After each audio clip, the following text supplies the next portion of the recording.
The Western Conference is wide open this year. Well, 90% of the West is wide open this year. It's kind of like playing Cowboys and Indians with your friends in 3rd grade and then finding out the winner got to go against Buster Scruggs in his prime. But yeah, any basketball YouTuber, pundit, talking head, whatever you want to say, who doesn't have the Nuggets in their own definitive tier in the West does not deserve your viewership. The Nuggets are so good that half of basketball media had to resort to fake news to make the Clippers look better. But the Clippers were in the game. It was a dogfight. You know, you look at that missed layup by James Harden, that would have tied the game. Boy, they was playing without their second best player. The f do you mean? After the Nuggets, though, I don't think there is any definitive ranking to the point where I think there are about 10, count them, 10 teams that realistically have a chance to make the Western Conference Finals.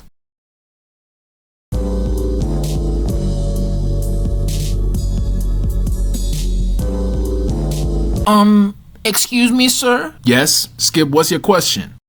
Well, if there's only 8 teams that can make the playoffs, how can you say there are 10 teams that have a chance to make the Western Conference Finals? That's a very good question, Skip, and to answer it, let's take a look at the Western Conference standings. Now, if you'll direct your attention to the top 4 seeds as of November 20th, I think they all, the Timberwolves, Thunder, Nuggets, and Kings, will end up in the playoffs. Now, I don't know if they'll remain the top 4 seeds, some may slip to 5 or 6, some may fall to the play-in, but I am pretty confident that all these teams will be in the final 16 because 1, they all have at least one star shot creator I trust. 2, they all have the personnel to either be excellent on one side of the court and decent on the other side, or really good on both sides of the court. And 3, they have the depth and or youth necessary to have a good regular season record. These other 8 teams though, now, I got no idea who out of these other 8 are going to make the playoffs. I just know the NBA is looking at this full mass because this lineup is going to have the last month of the regular season looking like the Red Wedding. Anyone going to be able to make the playoffs and everyone going to be able to miss them. And to make things even more absurd, I think whoever makes the final dance out of these 8 is just as scary as all the aforementioned playoff locks, except the Nuggets. And let's just get this out of the way so I can stop adding this qualifier. The Nuggets are in a class of their own. They got pretty much the undisputed best player in the league, one of the best second options in the league, great two-way players, solid depth, a good coach, no one that's really injury prone, and they are just oozing chemistry. I'm not a huge fan of gambling, but if you are putting money on anyone other than the Nuggets to represent the West in the NBA Finals, then you're downright not intelligent. So from now on, when I say the best team in the West or anything similar to that, automatically add in your head, except for the Nuggets. The path to Western Conference Finals runner-up, though, is wide open. So let's go over each team I feel has a chance to make it, from the ones I have the least faith in to the ones I have the most faith in. The Pelicans. The Pelicans with this roster last year was the #1 seed in the West while their best player was playing. So I do think they'll be able to turn their record around somewhat. They have a really nice roster. Their bench unit is one of the best in the league. They've got great offensive stars and good complementary players, but I just don't know about Zion. If he's gonna stay healthy, if he's all there mentally, if he'll even be good in the playoffs, I don't know. So the Pelicans have a chance, but they're one of those teams I'm gonna have to see to believe. The Grizzlies. 99% of me knows that there is no way I'd be a better general manager than the people in the league that either have years of experience in the sport or in the front office. But when I see a team like the Grizzlies, whose main issue last year was shooting, trade away maybe their best floor spacer for Marcus Smart, that 1% starts to thinking. Now listen, the Grizzlies are without their best player, and as long as he can't stop gangbanging, then Memphis is fresh out of luck. But if he can find some time in his busy schedule to go back to his side hustle of being the most electrifying player in the sport, you cannot tell me the Grizzlies are at all inferior to any of the teams I have above them. With Ja, they'll have one of the best shot creators in the league, a solid offensive #2 and #3, 2 defensive players of the year, solid depth, a solid coach, and if your team did happen to beat them in the playoffs, they'll probably do a drive-by in the stadium. Next, old ass niggas. The Warriors, Lakers, Suns, and Clippers are all at the same-ish trust level for me. If I were to choose a team out of these 4 to trust the most, it'd probably be the Lakers. But all these teams are led by like 8 of the 10 oldest brothers in the NBA. I should have called these 4 teams the retirement home because they are all on death's doorstep. On top of that, pretty much all of these stars on each of these teams is injury prone to some degree. Age kind of works in the other way too for these guys though. Like yeah, the Lakers haven't looked amazing so far, and a video will probably be coming about them in the near future, I expect, but LeBron has literally been a top 10 player since before I was in school, and it looks like he's just as good now. KD has been one of the most elite scorers in the league since George Bush was in office.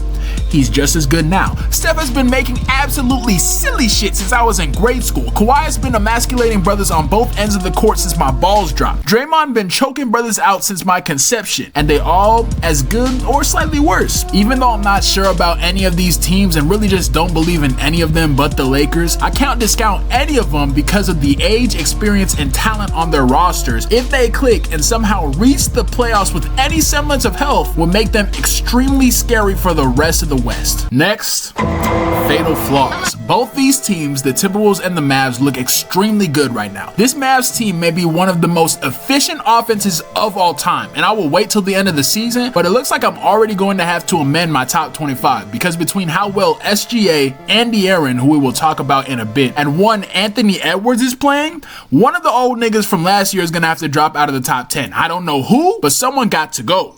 Anthony Edwards and Luka and Kyrie and their teams are both having phenomenal years, but they both have really big concerns for me that I'm worried about. For the Mavs, their wing and guard defenders slash wing rotation in general, putrid, not good. I like Grant Williams and Josh Green as a very solid role player, but they are the Mavs' only 3-and-D wings, and their starting guards, who are both exemplary on offense, couldn't stop a cold, much less Jamal Murray, SGA, Anthony Edwards, Steph, Beal, Booker, Harden, De'Aaron, or Ja and Bane. Every game they win has to be a shootout, and they are well equipped for that, but I want my playoff teams to be able to win in a variety of ways. For the Timberwolves, it's outside of Anthony Edwards, what do we got? Can you honestly tell me if Anthony Edwards wasn't playing, this team would be any better than the Grizzlies right now? Look at both of their rosters and let me know. The Timberwolves have no secondary shot creators I can trust, and I will maintain that fact until Cat decides to show up in the playoffs just one time. Just one time, Cat. Cat in the playoffs is like AD, but more inconsistent, and trade out all of AD's blocks for fouls. And this defense they got right now, I gotta see it in the playoffs, because the last Rudy Gobert-led defense we saw that was top 5 in the regular season got torn apart by one Terrence Mann? The reason I trust the Timberwolves and Mavs more than the teams I listed before them is because I just trust their stars' health and play at this stage in their careers more than any of the stars on any of the teams below them. Their help, though, either offensively or defensively, is just more limited than the two teams I got above them. And the final two teams, I just gotta see them. These two teams, the Kings and the Thunder, my only gripe with them is that I haven't seen them both perform at the highest level in the playoffs. The Thunder just because they've never been there with this roster, and the Kings were there last year, but they lost in the first round to a mid-Warriors team in my opinion. Both of them are back this year though, and legitimately better than ever. They both have a top 5 guard in the league to pair with a top 10 center. If you studied up on your sweatshop lore, then you already know why I think the guard center duo is the best you can make. If not, click this video. They both have insane levels of shot creation across the board with solid depth. They are both well coached, and they both have probably the best continuity and chemistry in the league, outside looking in, of course. If I had to choose one team out of these two to trust more, I'd probably choose the Kings for 2 reasons. One, we've seen a healthy De'Aaron in the playoffs play exceptionally well. We haven't seen SGA as the first option in the playoffs. And 2, I don't know the solution to stopping Nikola Jokic.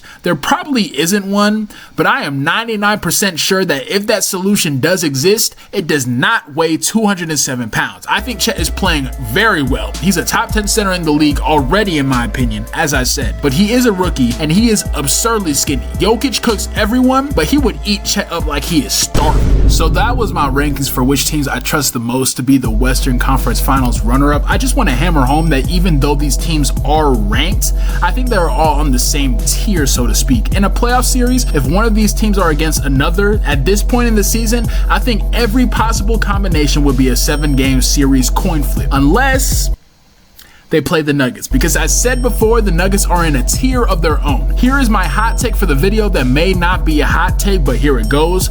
Given how good the Nuggets are and the fact that the rest of the West from like 2 to 10 are all kind of mid, I think it is on the table that the Nuggets sweep the West this year barring significant injury. And with that, goodbye. Thank you for the love. Like and subscribe if you liked the video. I got more content on the way.